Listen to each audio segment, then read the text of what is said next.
Talk episode. In today's episode, we're going to be talking about a few movies that made some dark predictions for 2024. But before we begin, I just wanted to let my patrons know a new Patreon exclusive is dropping by Wednesday about the infamous Hollywood pizza parties. Most of you guys should know exactly what I'm referring to by this. Unfortunately, due to obvious reasons, I will not be posting this video here on YouTube. So if you're a Patreon member, you can expect that video by Wednesday. Thank you all. Now let's get right into it. We're only 30 days into the new year, and already 2024 has begun with a rough start. So much has been going on that has left me wondering what else is going to happen in 2024. The very first video I did this year was about The Simpsons making a dark prediction for what seems to be the year 2024. In that Simpsons video I did, we spoke about a Simpsons episode where Homer and a group of doomsday preppers are preparing for an EMP attack that would bring in the apocalypse. Homer, meet the Springfield prep. What would you do in the case of an EMP? Electromagnetic pulse. A burst of radiation that knocks out every electrical system in the country. Impending doom. What you reading, Dad? Honey, everything's fine. Nothing to worry about. When things go south, the sheeple will clean out every supermarket in town. Typical sheeple. What's WROL? Means without the rule of law. Anarchy. The end of civilization. Coming soon to an America near you. America can't collapse. We're as powerful as ancient Rome.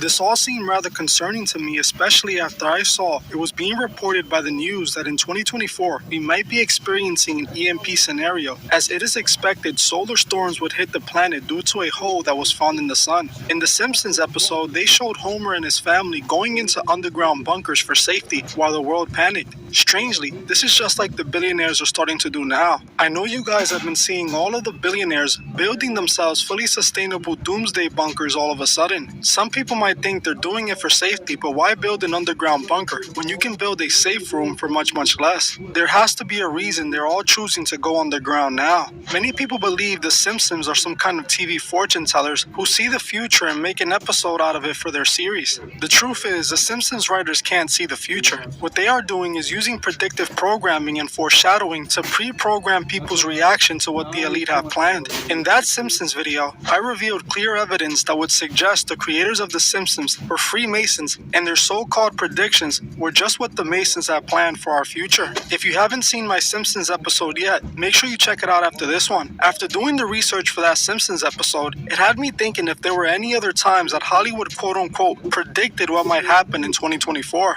What I found was that for a very long time, Hollywood has been hinting at something coming in the year 2024 in several of their movies. For some odd reason, Hollywood set these movies in the year 2024, and what they show happening that year is truly disturbing. In today's episode, we will be looking at a few movies that made dark predictions for 2024. The first movie we're going to be talking about is Beyond the Time Barrier. Beyond the Time Barrier is a sci-fi dystopian thriller movie starring Robert Clark that was released in the 1960s. The movie followed the story of Major Allison, who was sent on a mission to suborbital space to test a new aircraft called the X-80. When Allison was done with the test and returned to the military base, he realized that the military base somehow appeared different, and it wasn't at all how he left it. He noticed that it was now all of a sudden abandoned, and so was everything else in the area. After looking around for a while, he found what appeared to be a futuristic city in the distance. Right as he started making his way to the city, he was knocked out and captured by a group of unknown people. Allison then wakes up only to find himself in a dystopian underground city,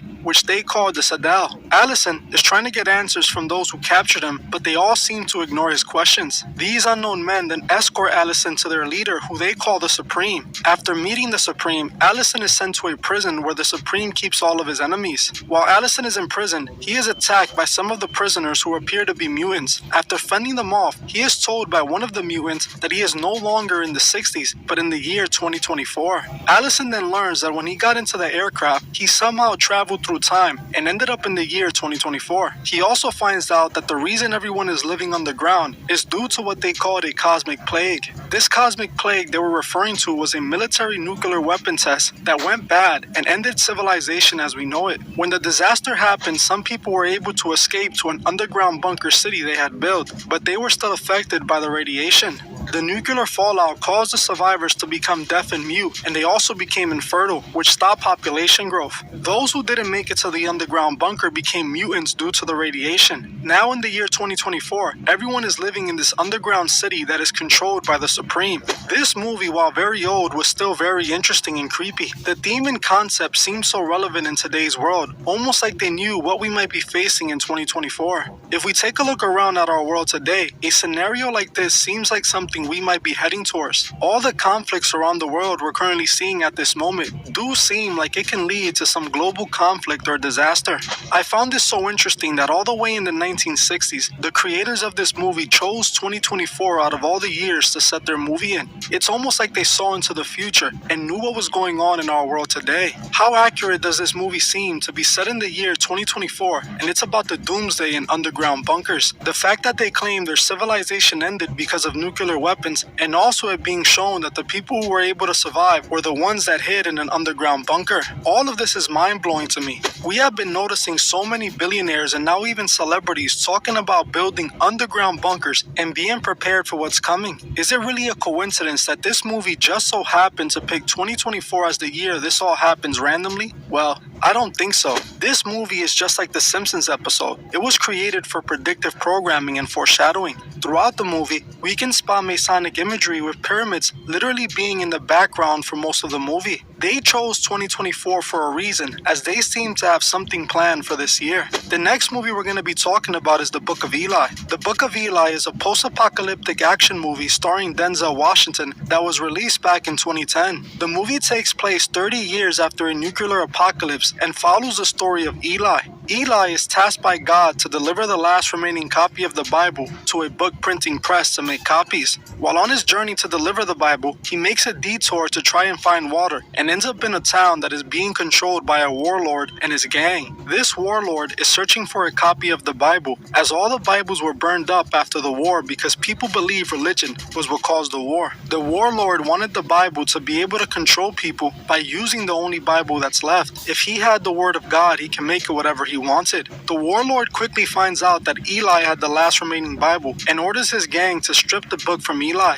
The entire movie plays out with Eli defending the Bible and trying to get it to the printing press while the warlord's henchmen are trying to retrieve the book from him. I won't go into more of this movie as it's not needed for the rest of this video, but I do believe the Book of Eli deserves a full breakdown as it is an interesting movie. If you guys want to see a full breakdown on the Book of Eli, comment the Book of Eli below. While this movie doesn't take place in the year 2024, it does take place 30 years after 2024. In the movie, the nuclear apocalypse takes place between the years 2024 and 2030. There's even a poster in the movie with the date 2024 plastered right on it, seen in one of the scenes behind Denzel. This poster is for the movie A Boy and His Dog, a movie that we will actually be talking about next. The poster even states on it, a future you might be alive to see, referring to the future being this post-apocalyptic world shown in both of these movies. Again, we see a movie with apocalyptic events happening in the year 2024. In the Book of Eli, civilization ends due to a nuclear apocalypse, just like we saw in the last movie. Interestingly enough, they are choosing to make a prequel for this movie that was just announced in 2024. Do you really think that that's a coincidence? The fact that they show the poster that states a future we might be alive to see is truly disturbing. The next movie we're going to be talking about is A Boy and His Dog. A Boy and His Dog is a post-apocalyptic science fiction film starring Don Johnson that was released back in the 1970s. The movie tells the story of Vic, an 18-year-old boy and his telepathic dog named Blood, trying to survive in a post-apocalyptic world. The movie, you guessed it, takes place in the year 2024 after World War IV, a nuclear war that destroyed civilization. In the movie, Vic is a very disturbing guy as he uses his telepathic dog to help him find vulnerable women that he can R-word. In return, he feeds the dog for the information he gives him. At some point in the movie, Vic runs into a woman he is trying to R-word, but instead ends up protecting her from a gang of mutants. After saving the girl, he ends up getting what he wants from her. She then leads him to this underground bunker city, just like we saw in the movie Beyond the Time Barrier. Vic follows after her, thinking there would be more women where she's going. When he gets to the city, he is told that the men have become infertile and that they want to use him to help with the repopulation problem. Vic, who was an 18-year-old boy, was only interested in sleeping with women, so he thought this was the best thing that could happen to him, until he found out it wouldn't be done through contact with the women at all, but instead through artificial insemination. He also learns that once he impregnated 30 women, he would be sent to the farm where he would be taken out. When Vic refuses to do it, he is threatened to be sent to the farm anyways. This movie followed the same theme as the other two movies, and even had similar concepts of what problems civilization would be facing in 2024. Mind you, again, this movie came out in the 1970s, and out of all the dates they chose to set the movie in, it just so happened to be the same year as the Book of Eli's apocalypse event and the events that happen in Beyond the Time Barrier. The next movie we're going to be talking about is Songbird. Songbird is a dystopian science fiction thriller movie starring KJ Apa that was released back in 2020. The movie is about the 2020 sickness and how it ends up mutating into C23 in the year 2024. In the movie, those who are infected with C23 are forced to concentration camps and are left to perish from their sickness. In the movie, they also show how the country has become a police state with harsh, strict rules, and people are being forced to get temperature checks in order to not be sent to the farm. While this movie wasn't the greatest, I did find their predictions of a new sickness arriving by 2024 interesting. If you look around on social media, every other post, you can find someone talking about a new sickness that is coming that would be worse than the one in 2020. Who knows exactly what they got planned, but I wouldn't be surprised if this is something that does happen. We saw a lot of the things shown in this movie in 2020 that were enforced in the real world in 2021. Many establishments like casino, airports, and amusement parks were all installing temperature detectors for their establishment. The next movie we're going to be talking about is Godzilla vs. Kong. Godzilla vs. Kong is a monster action film starring Alexander Skarsgård. This movie is set in the year 2024 and depicts a great battle between King Kong and Godzilla. In the movie, the two giant beasts could be seen fighting each other and destroying the city. This movie is actually a metaphor for two great powers colliding and a massive war taking place. The fact that this movie is once again set in the year 2024 is very telling to me. As we can see, for whatever reason, Hollywood repeatedly chooses the year 2024, pointing to total disaster. While I don't believe those who made these movies could see the future, I do believe they know the plans for the future. I see these movies as instances of predictive programming, showing what they have planned for the future. While everything being shown in these movies might seem concerning, when you are with God, nothing is to worry about. God's true people will be safe no matter what happens to this world. These were some of the movies that made dark predictions for 2024, but there were also TV shows that made predictions for 2024 as well. I just didn't want to add them to this video since this one was based on movies. So if you guys want to see a full episode on TV shows that made dark predictions for 2024, let me know below. Well, that's it for this video, but before you guys go, I just wanted to let you guys know that I post videos every other day at 1 p.m. Eastern. The next video will be dropping on Thursday at 1 p.m. Eastern. I have been realizing YouTube hasn't been recommending my content to those of you who are subscribed, so many of you guys have been missing important videos. Make sure you guys are subscribed and have hit the notification bell to get notified of new videos. We cannot let them use their tactics to silence the truth. Well, that's it for this video. Thank you all for watching, and I'll see you guys in the next one.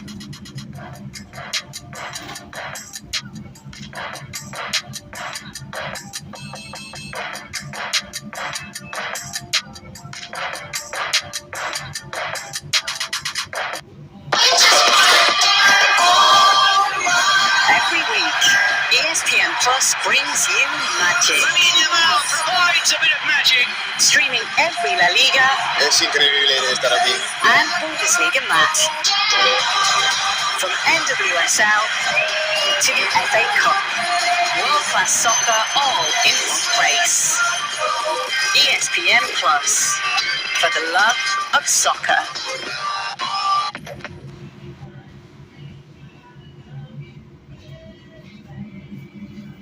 Oh, I love this song. NFL on CBS, stream live on Paramount Plus. It makes me want to dance. Please don't.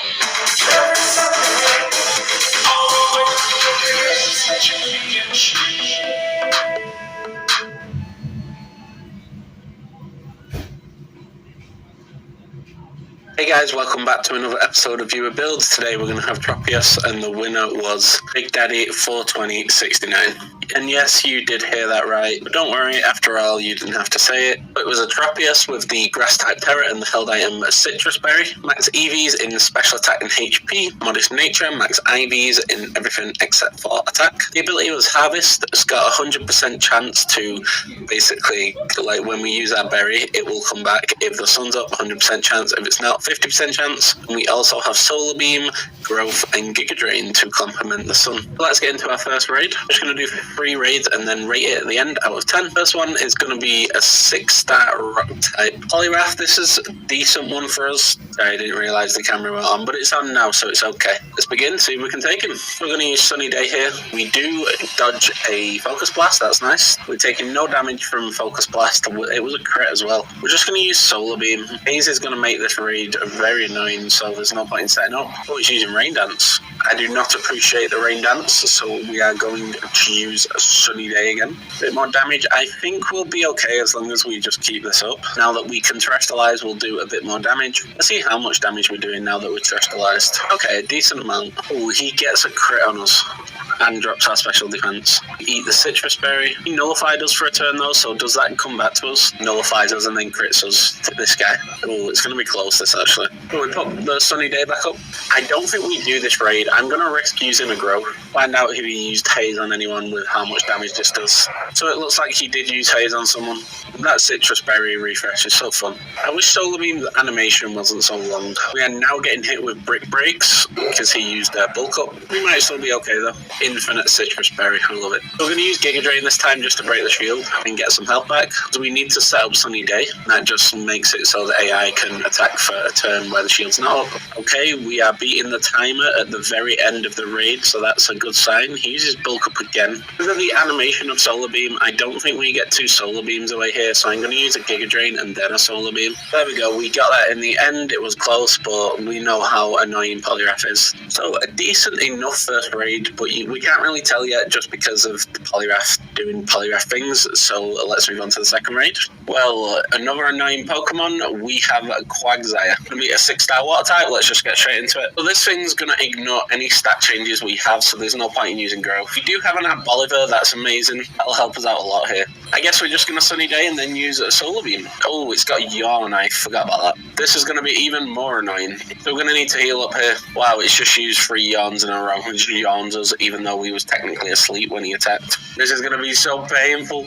I don't think we do this. Time for another heal to wake us up again. We're just going to use Giga Drain. It takes too long to use the Sun and then use Solar Beam over and over again, especially when we're getting put to sleep every other turn. Has used Curse, increasing its attack. Misses a Toxic, that's amazing. Now we can Terrestrialize and do some more damage. So we're doing a little bit of damage here. Hopefully it continues. You have been yawned. You have been yawned. So we have been Toxic. That prevents us from falling asleep, but after a couple of turns we will need to heal that. Grassy Terrain's back up. Doing a lot of damage with Liquidation. Maybe it used a second Curse. Oh no, it was a crit. Yes, we just keep using Giga Drain, getting that health back. Oh, that did a decent amount of damage. There's another Giga Drain. One more might do it if we're lucky. There it is. We managed to break the shield. I don't think there's enough time left. We don't do enough damage. But maybe the AI will start doing more damage and we might be able to do it. We do get crit again. Do need that Bolivar to get hit so the Grassy Terrain can go back up. Okay, the Rain Dance goes up and the Grassy Terrain goes up. Not looking good for us though. We do get our defense dropped. There it is. It kicks us out. We nearly got there, but it just wasn't happening. It cancelled out our setup and put us to sleep pretty much all raid, or tried to anyway. Let's just move straight into the third raid. Hopefully this one isn't painful like the other 2 have been. So it looks like the third one's going to be a 6-star water type Leavanny. This one should be a bit more in our favour. Let's begin. So we're going to start off with the X-Scissor. I mean, not the X-Scissor. We get hit with an X-Scissor and we start off with a Sunny Day. Now we're going to start to use Growth to increase that special attack by 2 stages. And we're going to use another one. Our Citrus Berry activates and then our Harvest gives it us back. And then we're going to use it again, because why not? Our Citrus Berry activating again. We love that. The Leavanny removes negative effects from itself. And then we're going to use Solar Beam, see how much damage we can do in the first shot. And why not? Have a bit of fun with it. Boom. We do a decent chunk. Will the Leavanny nullify us? The Grassy Terrain, that helps us out. We get our Citrus Berry back. That's a nice little rotation here. The sun's gone, we're just going to use Giga Drain. I just want to get back up to that full health for now. Try and get our Terrestrialize. Get a crit Giga Drain on our third attack, that's not too bad. Hopefully the Sword Stance doesn't go up. So there's the shield, removes negative effects. Oh, we must not get nullified. I think we can afford to use a Giga Drain then, because it'll probably break the shield anyway, and we're guaranteed to go first after that. I was wary about Terrestrializing just because of the X-Scissor Sword Stance combo. That would have been a really dangerous one, especially with a crit. But I'm guessing this... Oh, it doesn't break the actual shield. I thought that would break it with the actual grassy terrain up. You get hit with an X-Scissor, Sword Stance comes up. We need to attack first here. Okay, we do attack first. That's very fortunate. I didn't know who was faster. We nearly take out the Leaven in one shot. And then the Weavile finishes it off. Oh, it's going to use X-Scissor anyway, and it nearly one-hits us. Wow. I already did the animation. The raid was over, so it doesn't really make a difference even if we did go down. And we get an ability patch. That's awesome.